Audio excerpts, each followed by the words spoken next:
So we'll go right into our first session with welcoming Anna Pakes. Anna Pakes is a senior honorary research fellow at Roehampton University, and she's a philosopher of dance.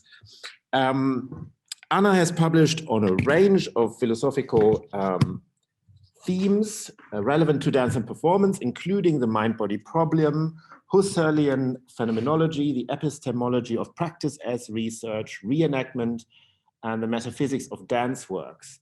For the purpose of our session, it's particularly relevant her latest book. She's the author of the choreography Invisible, the disappearing work of dance. And that'll be also the starting point for our conversation today. Switching to gallery view. I'm pinning myself.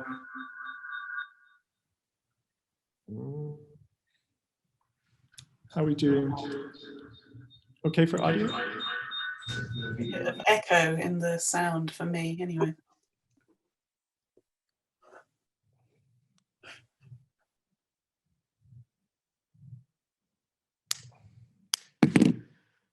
Right.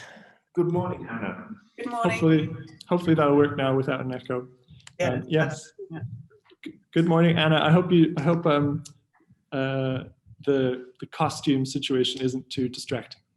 Not at all. In fact, I think we should all be wearing such. We thought about this too lately. Right. So we've had a conversation. So we started talking about. I mean, I've been following your work ever since I saw you at a conversation or a sort of unrelated symposium on memory of dance, and I was really taken by distinctions that you made between works of dance and performances of dance. Shall we sort of enter through that? Sure. Yeah. Thank you for the introduction, by the way, and thank you very much for the invitation. I'm very pleased to be here, and I hope I will be able to say something sensible, or at least that you will challenge me if I don't. So yes, the book I published last year was called Choreography Invisible, the Disappearing Work of Dance. And that was really the culmination of a project that investigated the nature of dances and choreographic works. So I was primarily interested in the metaphysics of works. So questions like what kinds of things works are, and in fact, whether or not works are things at all. So that includes addressing how works are created, how they're made. In fact, there's a part of the book where I question whether or not they're the kinds of things that can be made. Also looking at how they persist through time and whether they can be lost or destroyed, and what might need to happen in order for a work to cease to exist. So the idea of live performance was quite important there, because traditionally works materialize in performances. And you might even say that their existence is dependent on live performance in various ways. For example, there's an academic convention where you date works by the year of their first performance, suggesting that it's with that first performance that live event, the work comes into being. Works also become accessible to audiences through live performances, of course, and we talked, I think, a little bit about that yesterday. Even if in the last 12 months, the balance has shifted very much towards recordings and screenings of dance works as our primary mode of access. But works also persist through live performances. So if a work ceases to be performed, it risks being lost or destroyed. It risks permanent disappearance, in other words. Documentation might be important for survival as well, but it only really ensures survival if people are able to reactivate documentary traces in some way. Now, all that said, I think that in the book project, I rather took for granted what a live performance was, which is one reason why the topic of this symposium is so interesting. And I think I took it for granted because the metaphysics of performances didn't seem nearly so puzzling as the metaphysics of works. It's difficult to say what a work is: a structure, a process, a universal of some sort, a fictional object maybe, or a construct of some kind, the answer isn't immediately clear. But by comparison, I think we have a sort of working conception of the performance as an event. So it's a gradually unfolding temporal process with a beginning and an end. Seems, in other words, much more straightforward to say what a performance is than it is to say what a work is. But then being asked to contribute to your conversation, it got me thinking about what more we might want to say about events. And of course, events are not in the least metaphysically straightforward. There's a big philosophical literature investigating the nature of events. But maybe for the purposes of this symposium, we're focused on a more localized question of what it means to qualify an event as live. Are all events live or only some? I suppose that depends in part on whether live implies spatial co-presence as well as temporal co-presence, or even just temporal unfolding. This Zoom talk is also live as opposed to recorded. It's happening in real time as opposed to what? Remembered time, fake time, imagined time. And we also share a space, albeit a virtual space. Although I do wonder what sort of impact this being a webinar, as distinct from a Zoom meeting, has on all of the participants' sense of that collective space. I think that probably changes given the different modes of access to the platform that we're using. So that's one set of questions that seem relevant to this project, questions that I think are fundamentally ontological questions and that are still pressing, even though we might, as Matthew Reason encouraged us yesterday, also want to talk about why liveness matters and to whom, rather than just what it is. But for me, I think the discussion of why is bound up with the what liveness is, what it's understood to be. And that's accepting that ultimately we might understand liveness in a plural rather than a singular way. It might be several things rather than one thing. And that's another issue that cropped up yesterday. But the investigation of the what seems to me to be really important to clarify the range and scope of the concept.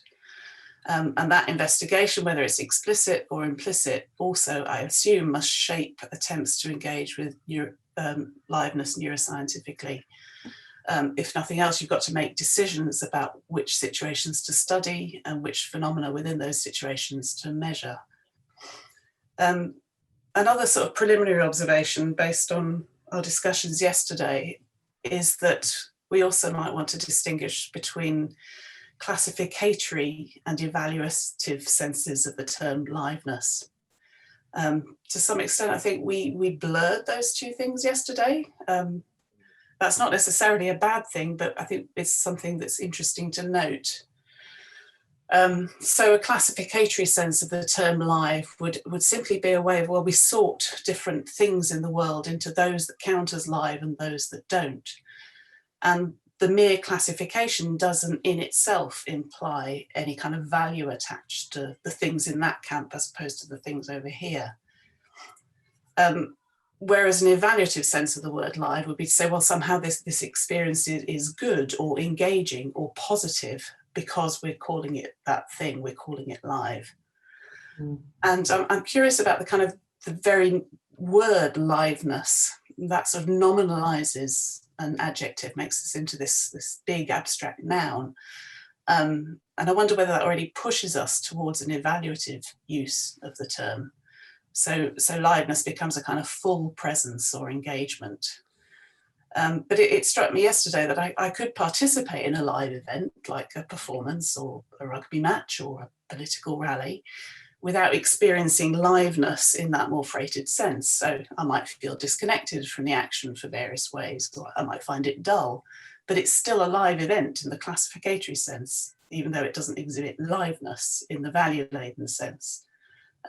So that might be an interesting thing to sort of reflect on and to reflect on in the context of the project and the range of situations and experiences that it's trying to think about.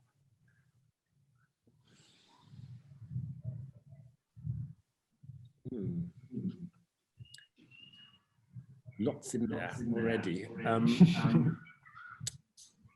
I guess one other, so I mean, you talked about sports matches, and in comparison, I think another thing that I'm curious to hear your view on, or to hear your point on, is how these different events, if you call it that, or performances compare, and if you see differences. So this is an opportunity for us, and your background as well, because the sort of the practice-based work that we've looked at so far as part of this project, and that we will be looking at, is primarily dance-based. So how does a dance performance compare to other kinds of events in that sense, with respect to liveness? Well, I mean, I guess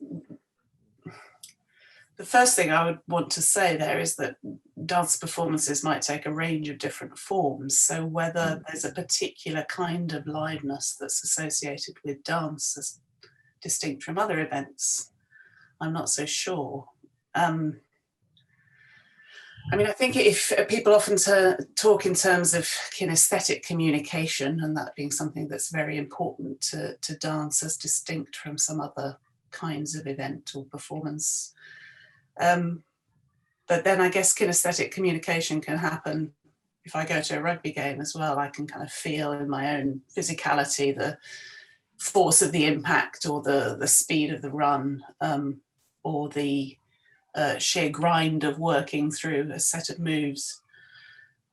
So I don't know whether that sort of kinesthetic element really distinguishes dance from other experiences, even though it's often a heightened aspect of the experience of performance.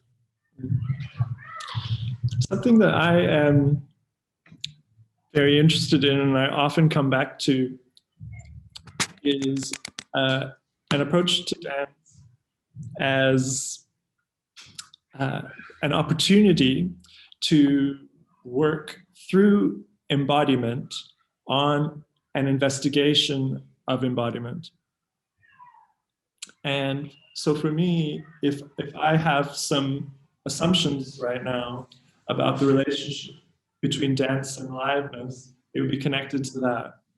So that actually this morning, I was thinking about a sort of version of the word liveness that is about that, which is Leibness, the German word Leib, L-E-I-B, for a particular sense of body. And so I was just thinking about, liveness, also considered as a collective thing.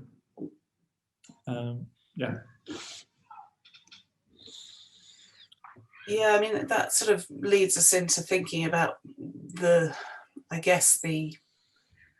importance of embodied spatial co-presence, dance performance, and whether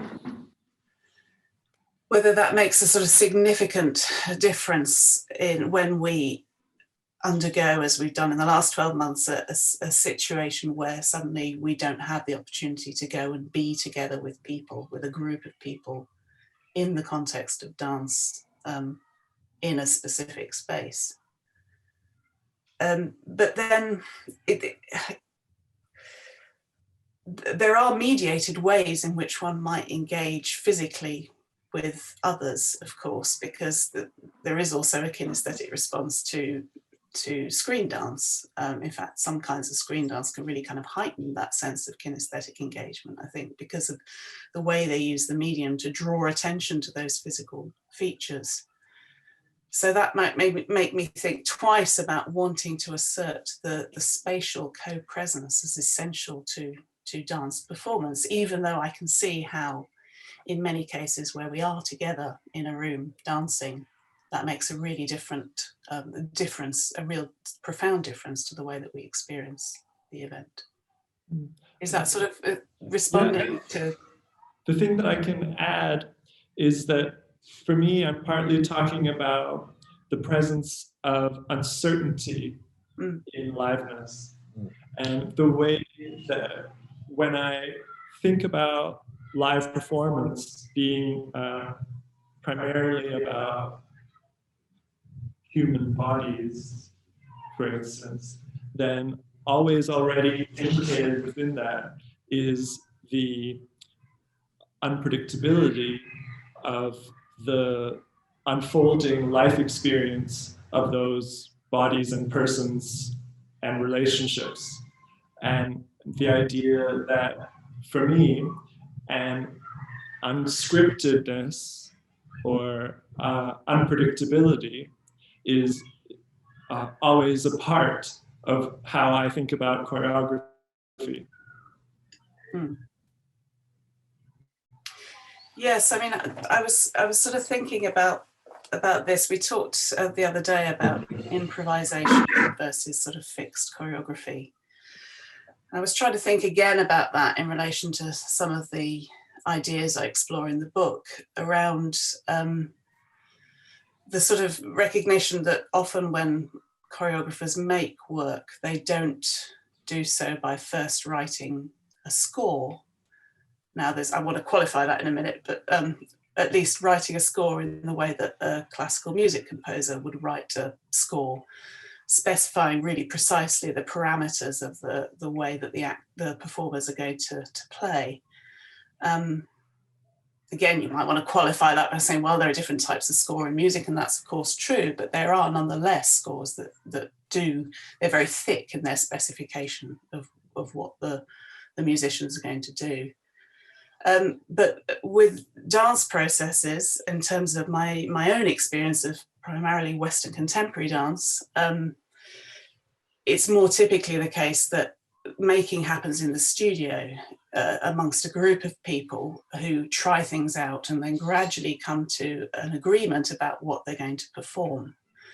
And that's how works get set, to the extent that they're ever set completely. And I kind of want to question whether they're even then fixed in the way that sometimes we might want to think.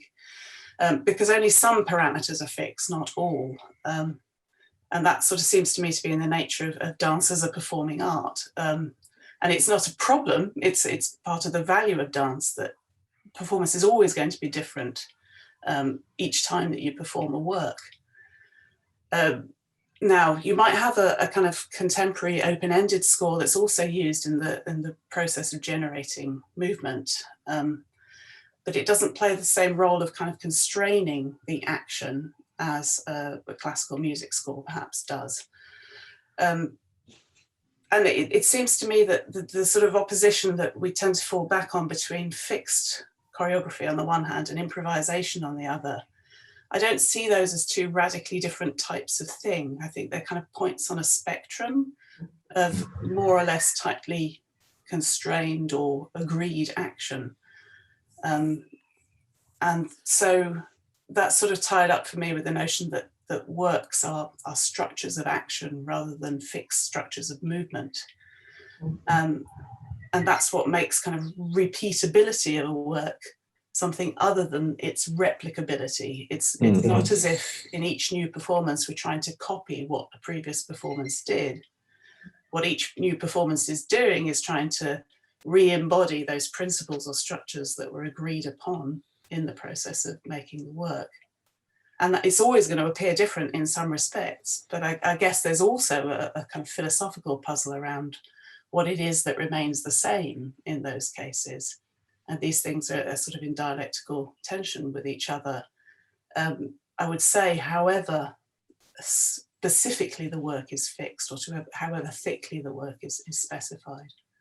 It just makes me, want to say that, of course, different performances can have different kinds of aims in relation to all of that. And in relationship to their degree of fixity, their degree of ambition to represent the same image in each performance, and also the way in which where their reproducibility is located. So for instance, whether it's in something like the operations or the questions, or if it's in the reproducibility of the kind of outward manifestation. Mm. I'm thinking of Deborah Hay, as usual. Yeah, yeah. I find that really attractive from a scientific perspective. I find that really attractive about working with dance, that it allows us in a way on a sort of continuum, as you both mentioned, sort of manipulate, that's the term that I will use, the fixedness of the fixedness of a work. And I think that there's a really interesting overlap there between how we think about replicability, as a sort of feature of science that is sort of desirable, necessity, and how the replicability of a performance really is something we can sort of decide. And then the challenge within that obviously is that what we're interested in here when we talk about liveness, and if we then sort of think of liveness as something vanishing, or something as not being as something that's being lost, or something that's only there in the moment, then we have a very fundamental problem. If it's there only once, then we need to think very carefully. We need to think very creatively about ways that this becomes accessible to science. Mm. Yes, I think that, there's also something interesting in something that Matthias said about, I can't remember how you phrased it now, but about, I don't think you use this term, but the kind of risk of live performance, in that however apparently clearly mapped out the action is, because it's performed live, there's always the possibility that something will happen that isn't expected.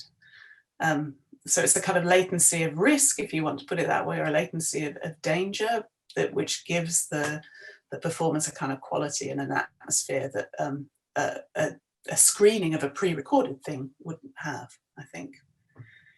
I think we talked about this the other day as well, but if you think about musical theatre as something that typically aims at reproducibility, I don't know whether that's true, I probably suspect it isn't, but even in musical theatre, there is the possibility that something unexpected might happen, because you're dealing with live dancers who are performing in front of a live audience. And sometimes that possibility is kind of played on or exploited, like in the moment when the actor in Hamilton directly addressed Mike Pence in the audience of an early performance of Hamilton about diversity in America. So there you've got kind of this spectacular instance of the way in which the fourth wall might suddenly break, and you're revealed as this group of people in a space who can communicate directly across that barrier between stage and auditorium, precisely because it's a live situation and it allows for that explosion of the unexpected, even within a fairly predictable scenario. That just immediately makes me think of, I'm not quite sure whether we've touched on that, talked about that at all. It's like, to what extent then is liveness maybe equivalent or the same as surprise? Or is it not? Is it the same, or is it different? Well, I was thinking, in response to you mentioning risk, I was thinking not so much about surprise, but almost about emergence and generativity. So the space of possibility for something to emerge in the world, in and around the work, in the relations that the work is activating, that might be non-habitual or not predetermined or prescripted, or that may open up other potentials in some way. So yeah, differently from surprise, I would also think about it in terms of the possibility of the emergence of something through the permeabilities that exist. Yeah, and I think I would want to say it's not necessarily surprise so much as the potential for surprise. In that it might turn out that everything goes to plan as per script, nothing goes off script. But then there was always the possibility that it might go off script, and that affects our engagement with it. Writing that down. In that sense, it's very different from a work for performance, for live performance is very different from what the philosopher of music, Stephen Davis, might call a work for playback. So he talks about electronic music, for example, where the principle of repeatability is based in playback rather than re-instancing in the performance sense. So you can repeatedly listen to the same thing, and the sameness there is of a different order to the sameness across a number of different performances of the same work. Because the recording remains stable in a way that performance doesn't. And then arguably, despite that, I would say that sort of electronic music, certain kinds of electronic music are probably very rarely listened alone at home on your own, but are almost exclusively listened to in sort of live setting.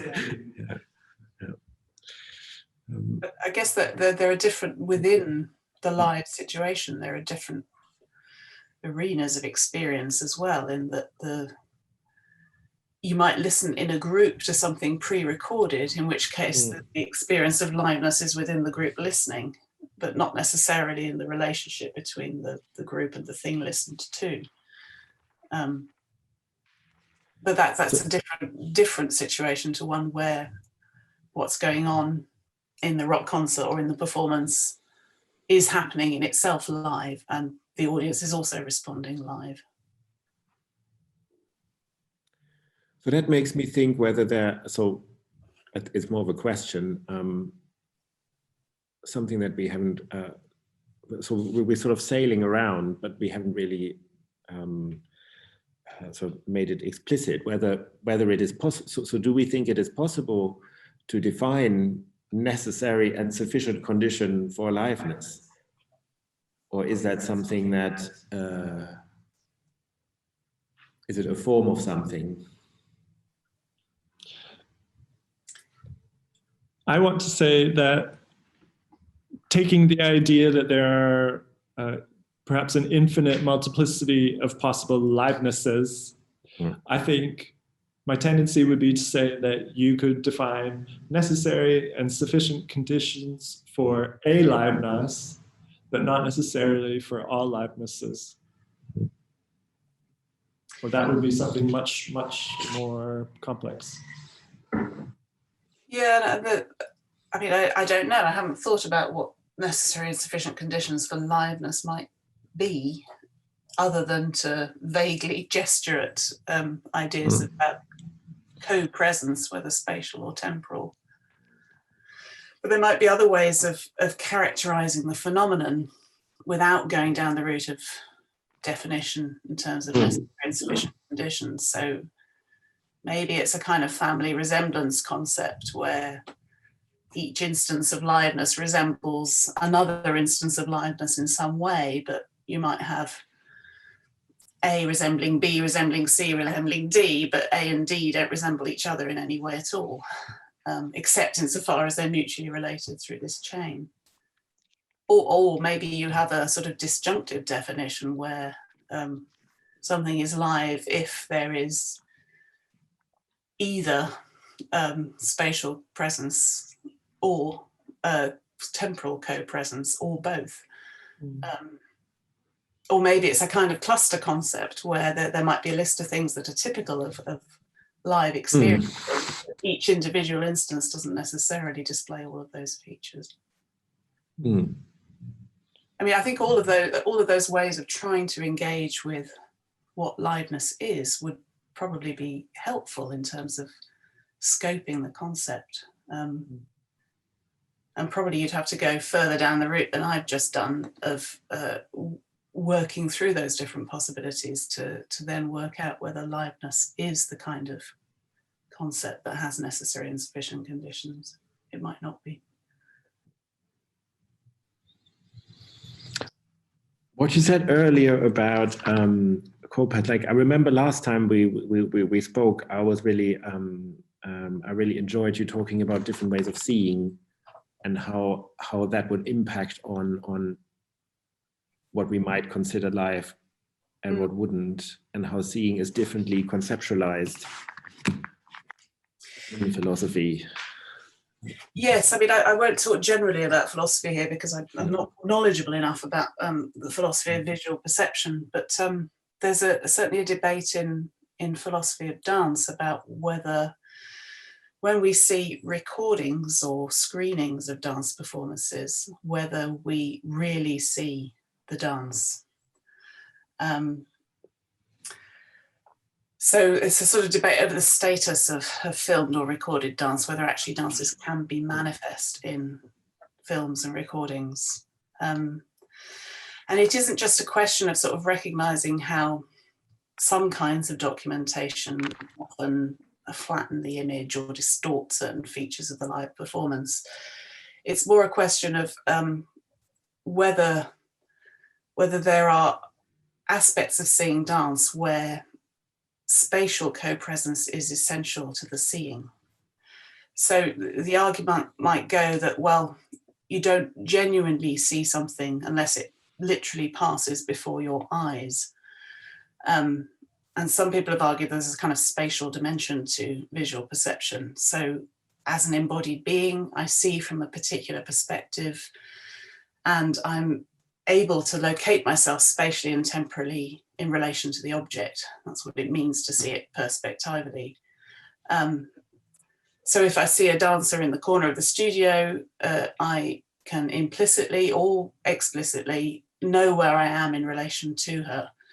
And I know implicitly how to orient myself spatially in relation to her, how to move forward towards her and move away from her to get a different or a better view. That, according to Noel Carroll, a philosopher of art, written extensively about both film and dance, ordinary seeing gives me kind of egocentric information as well as information about the object that I'm seeing. But some philosophers have argued that that isn't true when you're looking at photographs or films of dances and dance works, because you don't share a space with the object. With the dancer in the case of that, if it's a dancer being depicted. So audio-visual recording is different in that respect from other kind of mechanical means we might use to bring the action closer. So glasses, binoculars, telescopes, and so forth. Those are devices that can bring an object closer, but I still know where I am in relation to that object, in relation to what I'm looking at. But in photography and film, I'm spatially discontinuous with the object, with the space that I'm in. The object is not in the same space as me. Performers can't literally move away from me and towards me. And I can't move closer to them simply by moving the screen closer to me. So some people have sort of suggested that that means you can't really see filmed dancers because you can't spatially locate yourself in relation to them. And it's a kind of view that rules out the idea of technologically mediated seeing. And it struck me that maybe it's an argument that's useful in terms of highlighting or sharpening a sense of what matters about liveness.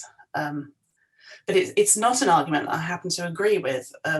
I don't agree that you have to be in a live performance situation to see the dance. I think you can actually see the dance through the recording. And it seems to me to be very peculiar to say that you can't. But I think it's because I'm sort of falling back on a theory of photography and film as transparent media. And that doesn't mean that they're neutral or unmediated, but transparent in Kendall Walton's sense of being counterfactually dependent on the object or action that they're portraying or depicting. So if the object or action is different, then the content of the image is different. And photography and film are different in that respect from verbal description or medium like painting, where decision-making and the belief of the person producing the image shapes at every level the nature of that image.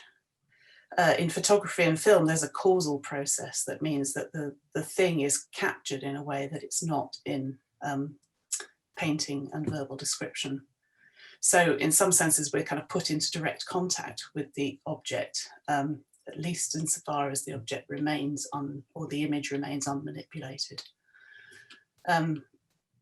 Now, I don't think filmed images are unmediated images of performance events. They're still framed, they're still edited, they're still composed, but I do think they enable me to see events, even if I'm seeing indirectly.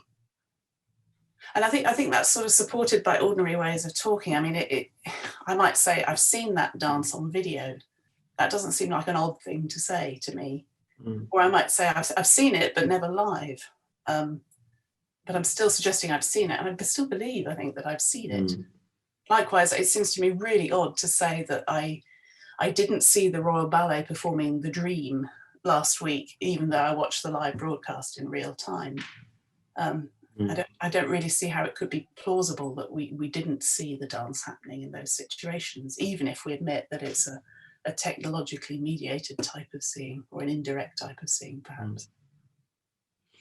But yeah, I think that it's interesting to think about how the neuroscientific research on visual perception and on the perception of live and recorded events might contribute to that debate.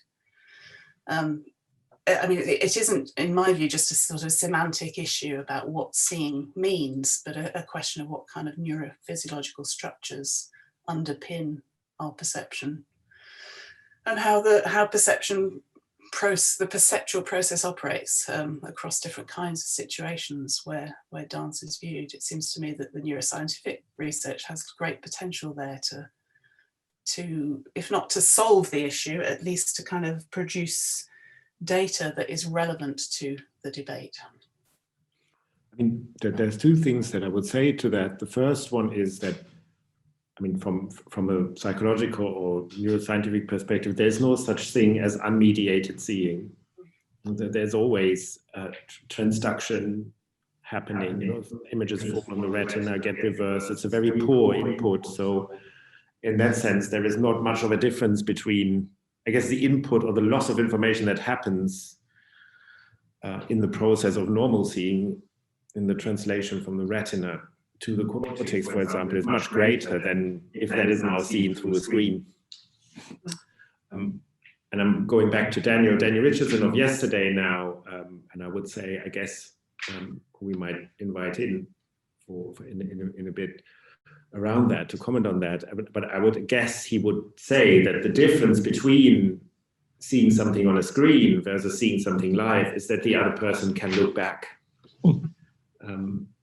So that's a much more important difference than the fact that the person is on screen or live in front of me is if the person is actually real and can look back at me. Yeah. So yeah, I'm just trying to extend that from the mode of seeing potentially into other modalities as well. So that now I was just trying to go to touch as a potential as well. And that idea which had come up in our conversation the other day and also in the chat, thank you for putting that in the chat, this idea of, what was the word? Is it reciprocity or reversibility? I think. Yeah. So I just wondered if other modalities other than solely sight could be related to what we're talking about as well. Yeah, I think very much they are. I mean, I focused on the issue of seeing because it's something relevant in terms of debates in philosophy of dance around the relation between the live and the mediated, which, as I said, I think is still a sort of important distinction, even though I appreciate why it might be seen as an unhelpful binary within performance studies. But yeah, I mean, I think it's still a distinction that operates in sort of everyday engagement with the world, that we make the distinction between what we do live and what we do through recordings.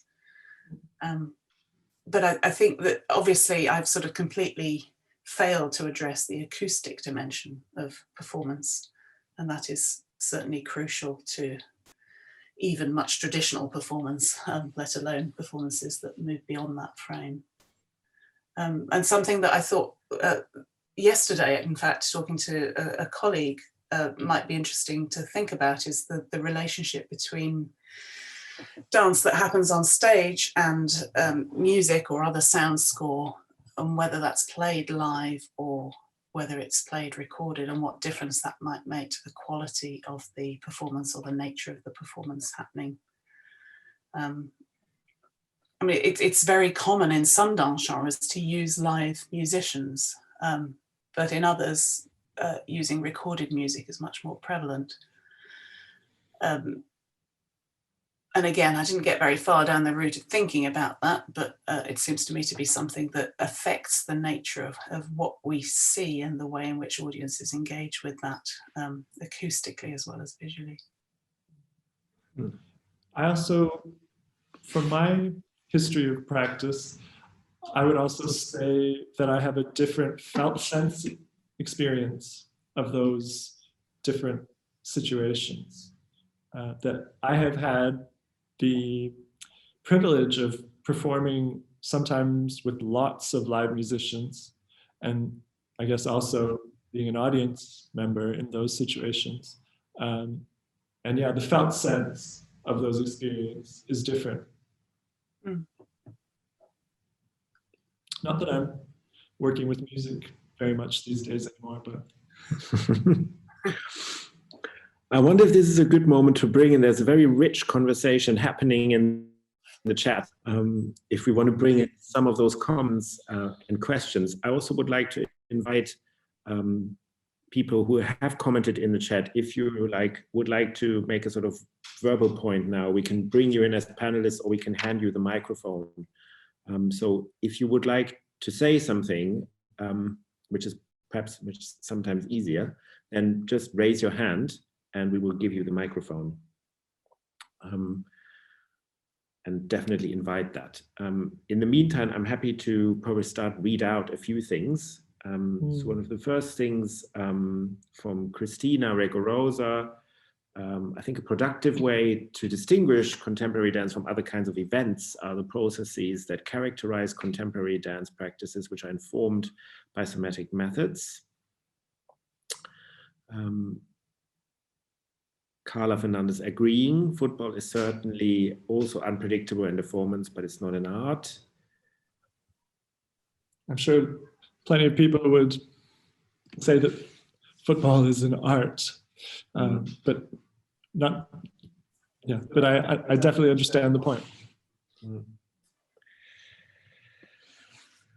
Louise Dows or Dows, this makes me think of the work of Trisha Brown and her set improvisations playing with materials that look like it's improvised, as well as the reproducibility on different bodies.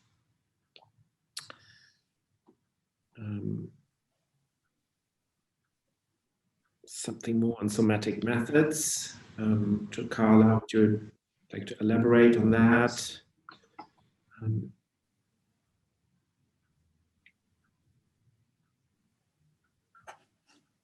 A comment from Christina on the ephemerality of dance that causes its late entry of dance in philosophy. I don't know if you want to say something to that.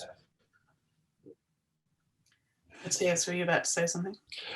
Yeah, I was just going to go to the comment above from Janine,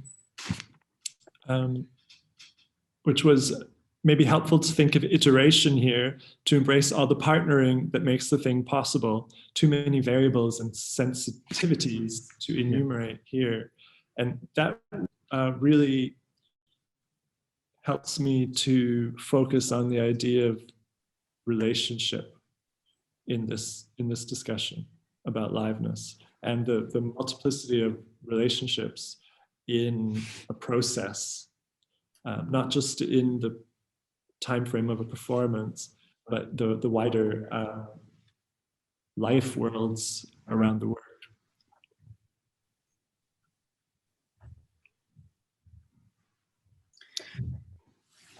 Yeah, I mean, the issue of ephemerality is an interesting one in a way that it was sort of trying to fight against the sort of traditional perceptions of dance as fundamentally ephemeral in a way that other art forms weren't, that sort of spurred me, was a motivation for trying to write the book, because I think my colleague, the philosopher of dance, René Conroy, has written very clearly about this and helpfully about this, about the sort of different values attached to the idea of ephemerality in the dance world, and the ways in which it might be possible to understand that term. For me, I think that there's a danger in the discourse of dance as ephemeral, that it makes us forget the different ways in which dance remains in presence, even when it's not being performed live. And there's also a sort of something in some ways problematic about the yoking of dance to the perpetually present.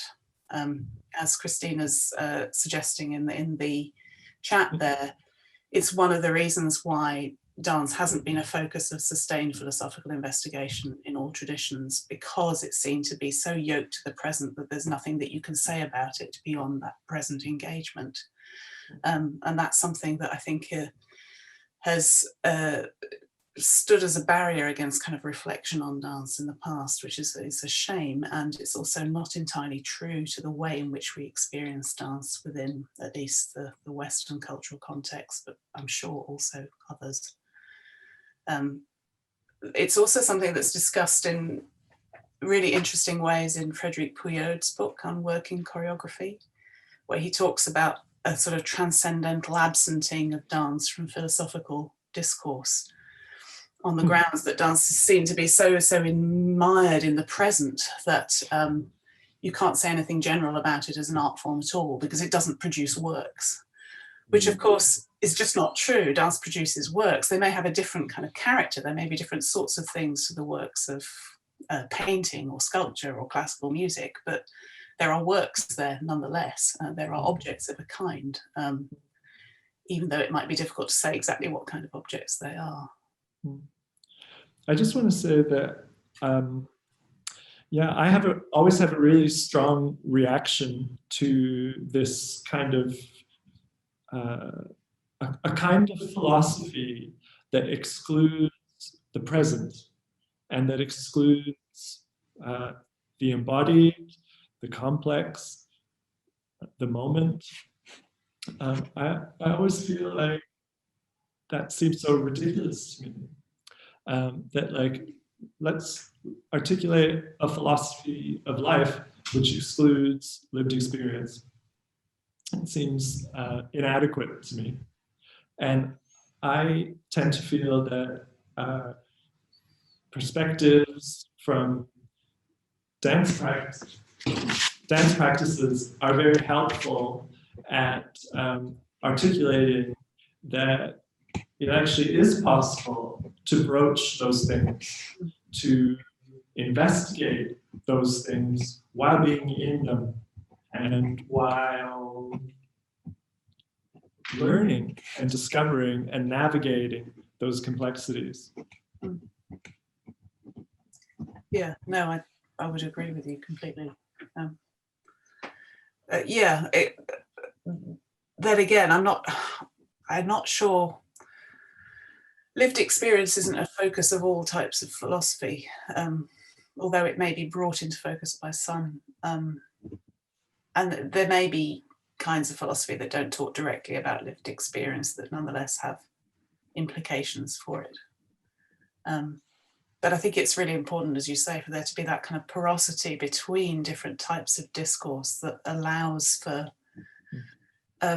those who are experts in lived experience of dance to speak back and to investigate these issues, and for that investigation to be taken seriously as a way of thinking through the same sets of issues. A couple of comments on risk that I think are worth sort of articulating here. So Louise, again, does it have something to do with the experience of flow, the idea of being in the moment? And here I think risk is a vital part. The balance between challenge and skill. And so here, whether the risk is in your ability to reproduce movement effectively, or keep the vitality in an improvisation. Flow in the psychological sense is about finding it in the moment. And then I perhaps slightly different from that, from Katie Coe, I never think of risk or surprise when I am performing dancing, but I do often reach in my attention towards what I don't know, even in situations when I may be dancing something very familiar and or repeatable. So I think those are, and by Susanne Vollmer on risk and the unexpected performance, Jens Roselt, Phänomenologie des Theaters, only in German, unfortunately. So yeah, a few comments on risk and surprise that may be worth picking up on. Yeah, I mean, even as I said the word risk earlier, I wasn't sure it was exactly the right term to encapsulate what I was trying to talk about, because risk implies perhaps something negative, but I don't sort of see it in those valenced terms. It's the capacity for the unexpected or the contingent to make its presence felt, I guess, that I was trying to draw attention to. Also, I mean, thinking about this particular conversation, in comparison with Matthew's beautiful presentation yesterday, which was sort of pre-arranged, it felt pretty risky to be going into this conversation without really having a clear sense of where we're going to go, despite us having certain topics that we wanted to explore. And I guess there's a kind of, that is something to do with the liveness of this discussion and the fact that you put yourself in a position where it could go really badly wrong, or it could go really well, or it could be something in between those two things, and that there is that sort of possibility of contingency interfering here to make it into something else that we hadn't anticipated. And probably that's happening even as we're talking.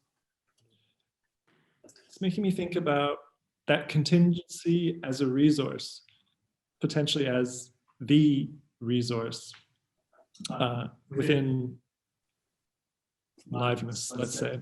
So I'm thinking about different things we've heard in the past few days. I'm thinking right now about Claire Cunningham's contribution and part of the conversation. So the task that Claire Cunningham shared, which was involved saying what you do and doing what you say, which we did for a few minutes. And this use of unfolding experience as the resource, the material. So this moment of conversation between us also is never empty of experience and unfolding, and yeah, that resource always exists for us to craft something with together. Matthias, you also said about something I remember over lunch break, around something about these different modes of presenting as well that are apparent, and sort of more a bit of in line with what Anna said earlier about sort of, giving a presentation as compared to something more, I guess the role of doubt in sort of presenting and in liveness. So I'm not sure if that fits here. Yeah, maybe it does. So what I had mentioned in that moment was something about noticing that noticing that different people present in different ways, and in a kind of symposium context, and kind of relating that to perspectives on liveness. So I'm hearing my voice echoing. So that's one reason why I have doubt in my voice. I think I'm sometimes not sure whether I've already finished the word or not. But so this engagement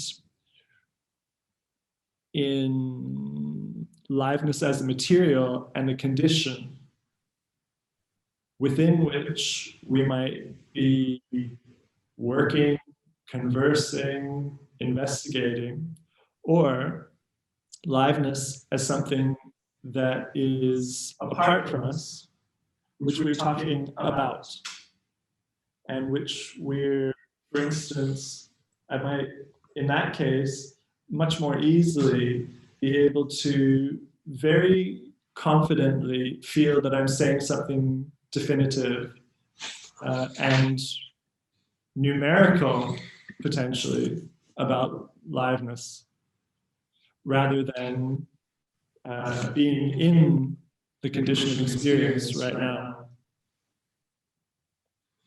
And that might affect how I am doing a presentation. Yes. Although, yeah, I'd need to formulate that thought. Guido, do you want to respond to that? I think I wasn't going to respond to that. I was going to say, because I had written that down as the sort of two things that we sort of came back and that we want to focus on. It's probably related to it, and which has also come up in the chat, like the two terms that seem to be central to this discussion, like intersubjectivity on the one hand, and reciprocity, and just throwing these in the last 3 minutes of our conversation. All topics. Yeah, I mean, I was struck by, I think in our conversation earlier in the week, but also I think this came up again yesterday, about the idea of a kind of reciprocal relation with the audience member on the part of the performer. And maybe this also relates to the question of reversibility, and that idea of the phenomenological idea of the reversibility of touch, where you have a hand touching somebody else's hand, you both feel the hand, or you touch your own hand, you both feel the hand touching, and you are the hand touched. And I think in some performance situations, there is a kind of comparable sense of reciprocity between the performer and the spectator, but then I don't know that can be the case when there's a large group of spectators looking at a small group of performers, and however much there might be a kind of engagement with the audience, it doesn't seem to happen at the level of the individual audience member. So I wonder how that kind of affects the idea of a kind of reciprocality there. Is it then the collective responding to the individual and vice versa? Or is there a way of kind of breaking down the collective in terms of individuals such that a kind of genuine interpersonal reciprocity might happen? I guess in some kinds of performance there could be, because it might be a deliberate, something that a performance sets out deliberately to investigate. I was also thinking about in Jerome Bell's works, and he talks about this in a number of places. He often includes a moment where the house lights go up and the performer on stage, or the performers, sometimes it's a group, look directly at audience members. So they fix the gaze of a particular person in the audience, and it's a really interesting moment always when it happens, because of the kinds of effects that has on the way as a spectator you engage, and I presume for the performers too. And there, I guess there's a kind of reciprocity that's happening, but then there's also a kind of anonymity about that process, where it could be anybody that I focus on as an audience member. The personality of that individual, the particular identity of that individual, is not important to the act of simply focusing our gaze on somebody in the audience. So I wondered how that might play into our understanding of the reciprocity and the relationality of the performer-audience relation. We talked a bit about relationality yesterday in the context of Matthew's talk, and it might be something that we could come back to later today, perhaps. no doubt it will be there in the background through the rest of the presentations too. Yeah, and along those lines, I just wanted to say that for this particular question and many other points that we've talked about in this conversation, very present in my mind is Seke Chimiteng Wende's work, which we will encounter later in the day. That, yeah, for me, so many of these questions that Seke, like many other artists, has particular ways of engaging with. And I think these things will be really present.